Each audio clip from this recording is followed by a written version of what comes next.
What is up, guys, and welcome back to another gaming breakdown, a segment where we talk about upcoming games and whether or not they're going to be worth the hype. And today we got a triple header because I just returned from Gamescom and I got to play Capcom's 3 biggest games dropping over the next year or more. We have Onimusha, Way of the Sword, a new sci-fi third-person shooter, Pragmata, and of course the highly anticipated Resident Evil 9 are among the games we're going to cover today, all of which I had about 20 to 30 minutes of playtime with back-to-back. But of course, before we get started, comment down below which of these games you're most excited for. Then after the video, comment again whether or not your mind is changed, because I love hearing from you guys and I think that my mind was changed after getting to play them myself. And with that obligatory intro out of the way, let's go ahead and dive into it. Please subscribe. Now, my first appointment started me with playing Onimusha, Way of the Sword, a reboot of the classic IP that last saw light back in 2006 on the PS2. And the game at its core initially reminded me a lot of Ghost of Tsushima. The way you swing your sword, the movements, and the pace of the fight overall, it just felt aligned. However, where I saw and felt differences were the quick step and dodging, leaving a shade of your character to show you executed the dodge perfectly,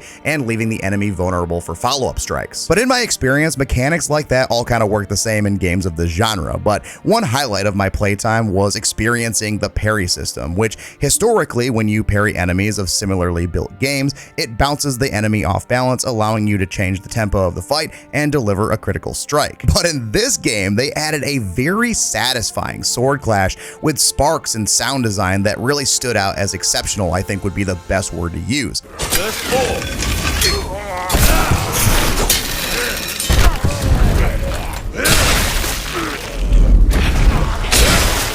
And one thing that I definitely enjoyed that I want to mention is that you didn't have to be locked onto an enemy to parry them. If you saw someone shooting at you with a bow or swinging their sword, you could deflect or parry them as well. It was flashy as all hell. Now, most of what I was playing is what I could only assume was the beginning of the game. There was basic enemy fodder like simple sword-wielding creatures, ranged bow enemies, and the occasional floating pig head, and also some kind of roly-poly enemy that gave a good idea of how enemy diversity can shape the battlefield. Now, one thing that was reported on when I first got to see this gameplay at Summer Games Fest was the mention of deciding to absorb the souls dropped by enemies to gather their benefits in battle, of which they stated you would have to choose if it was worth the risk of collecting. And I definitely felt that more than a few times, especially during the end of the demo where I had to fight a boss. There would be times when he was just stalking me menacingly, and I would believe that there was a window to collect them, and once I started, he would leap in with an attack, kind of like that time where you want to use your flask during a Souls game. Speaking of which, the boss fight was a ton of fun. It was flashy with cool technical combos from the boss. There were clashes from hitting enough parries, and of course there was a critical hit you could execute when you break the enemy's stance.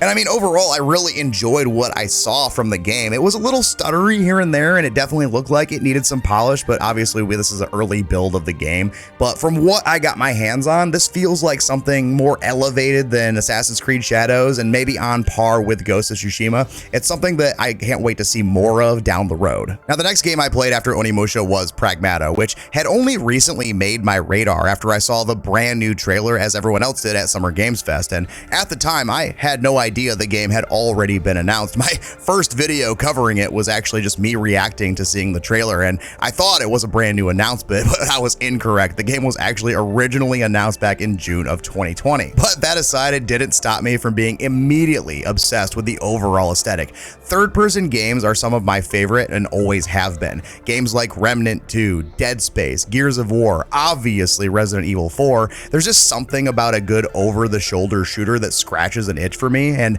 I can assure you guys this new title did just that plus more. The demo began with my character in critical condition from a puncture in my suit, only to be repaired by my android companion, Deanna. And funny enough, I had made a mention about how the suit the protagonist wears gives serious Dead Space vibes, and in the initial scene, the item our companion repairs my suit with looks like it's giving a nod to the plasma cutter, and I would love to know if that was intentional or not. Now, as far as how the game felt, you can sprint and jump around. Your suit has a dash and a hover ability, but even with those movement mechanics, it did feel stiff at times, but not at a fault. I think it made for a good tempo moving around the level. I'd say it feels something in line with a more mobile Dead Space. Now, the game wasted no time getting me into combat. I took my first few shots at what I assumed was normal enemy fodder that would go down in just a few rounds, but those were not very effective. And this is where the game introduces you to the mechanic that is the focal point of combat: hacking.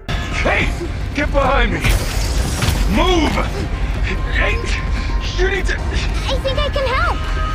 Bypassing first and second firewall, hooking control protocols. Analyze them, converting the interrupt matrix. Visualization complete. Initiating hack. And honestly, guys, my first thought about all of this was that I was not going to like it. Aiming at an enemy will prompt a sort of mini puzzle to pop up.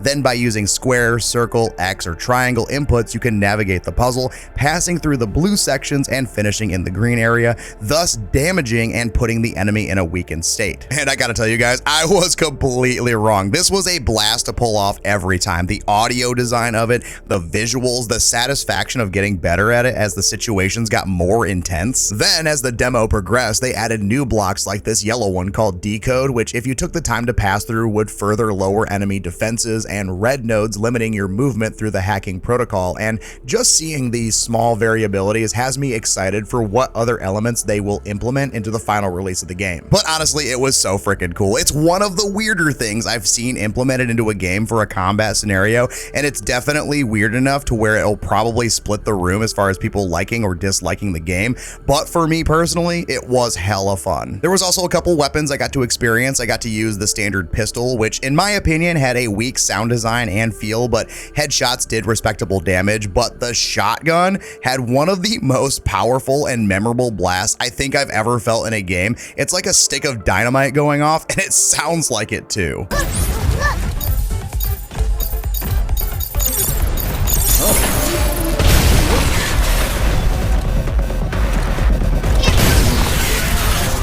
Then the last weapon I got to use is perfect to assist with the hacking minigame because it holds enemies in place for a bit of time, taking away that stress of them pursuing you while you're trying to input the hack. And honestly, it's just a brilliant weapon for this game overall. At least that's my early impression.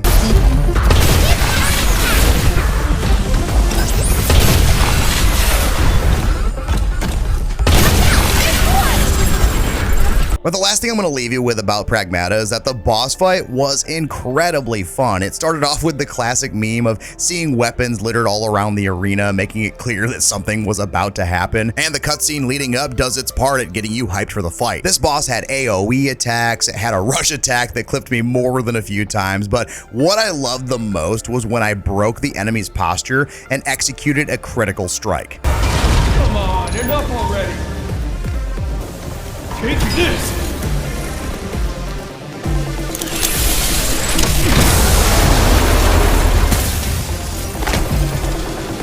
And honestly, being able to do moves like that just have so much aura to it. But there was also a part of the fight where you unlock the ability to do Diana's overdrive, which for one looks really cool, but also stuns all enemies within a given range and opens them up for critical hits. And guys, I'm going to be 100% candid with you all right now. Pragmata is the definition of a game I did not ask for and 100% want in my life. This is easily a day one purchase. I had an absolute blast playing this game. I think it's because I went into it not having any expectations and then my mind being completely blown away by what it was overall. And if you guys are still hanging on at this point, please consider dropping a subscription. It helps out the channel a ton and I really appreciate it. And finally, I wrapped up my time with Capcom with Resident Evil 9. And man, I can tell you guys right now, the hype for this game is 100% where it needs to be. Honestly, it could probably be a little bit higher. We got to play the section of the game that was revealed not that long ago where Grace Ashcroft finds herself suspended upside down on a medical gurney and wanders through what most believed to be some kind of medical facility. Now, for those of you who don't know, this new main protagonist is the daughter of Alyssa Ashcroft from Resident Evil Outbreak back in 2003,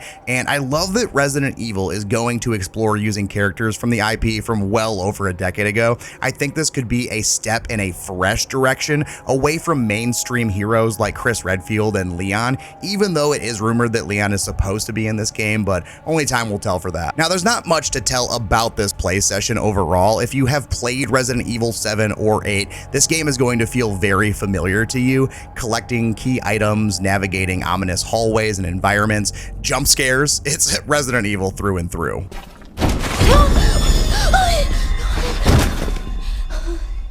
However, somehow they managed to bring fear back to the forefront perfectly, and for me, it's a welcomed return. I know many Resident Evil fans are split on what kind of gameplay they love most about the IP, but for me, I grew up with the original survival horror games, so when it did its full pivot into action mode, I found myself losing love for the universe, but I found it start to return with Resident Evil 7, and while 8 was a bit out of pocket, going werewolf and vampire and supernatural heavy, there were aspects of horror I felt the IP returning to, and after playing this portion of 9, I think people who love the adrenaline of being chased and feeling helpless are in for a treat with this new entry of the series. I mean, I've seen the gameplay before arriving to this event, and I knew what was going to happen when it did, but somehow I still got jump scared when the dead man fell through the door, and even though I had my suspicions on how to evade the new creepy enemy, I still found my heart racing to outrun it.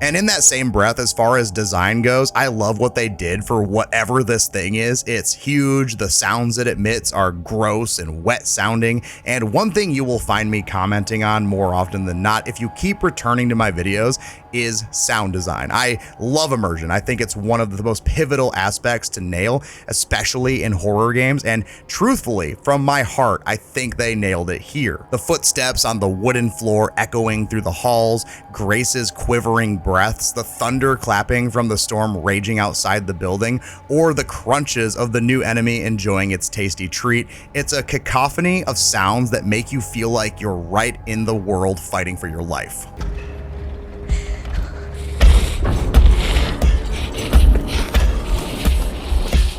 But after speaking to a couple reps at the booth, one thing they pointed out to me and I got to experience was that if you play the game in third person, Grace will actually trip when running away from enemies, and that feature isn't present in first person mode, and I find that that balances out that fear aspect for people who prefer third person POV. And one thing I found myself perpetually gushing over is just how good the environment looked in third person, because you get to admire the hue of the lighter lighting up Grace's face and hair in the stark contrast of the red hallway. It's just one of those tiny touches they put into a game that makes it feel just a little bit more premium, and overall I really appreciated it. Now, with all of that being said, I'm going to ask you guys right now, and I'll give you a few seconds to think about it, which game do you think I enjoyed the most? I will say that I am a long-time Resident Evil fan, and Onimusha is a pretty flashy game. So with that being said, did you type an answer into the comment section? Did you lock it in?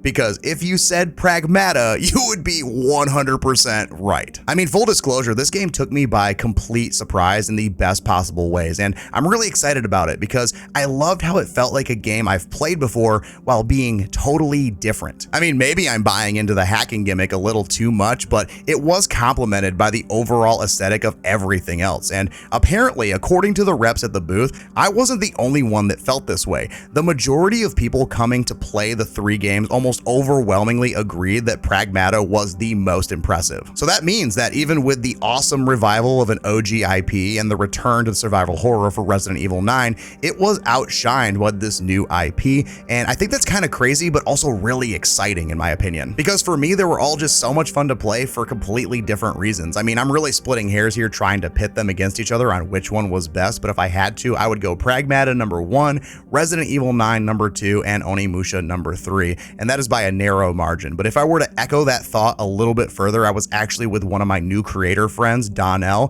who accompanied me to the Capcom booth, and he was also in agreement with me that Pragmata definitely takes the cake. But you guys let me know what you think. Seriously, I want to know. Have you been a fan of Capcom games for a long time? Are any of these games in particular on your radar? Are you excited for Resident Evil to go back to horror the way they're showcasing it? Are you excited for something new like Pragmata? Or are you looking forward to the return of Onimusha? Let me know in the comments, and if you have any questions on something I might not have covered too deeply, I would be happy to answer them for you if I can. I appreciate you guys watching the video. Don't forget to sub if you haven't, and as always guys, whatever it is, keep it in sight. See you next time.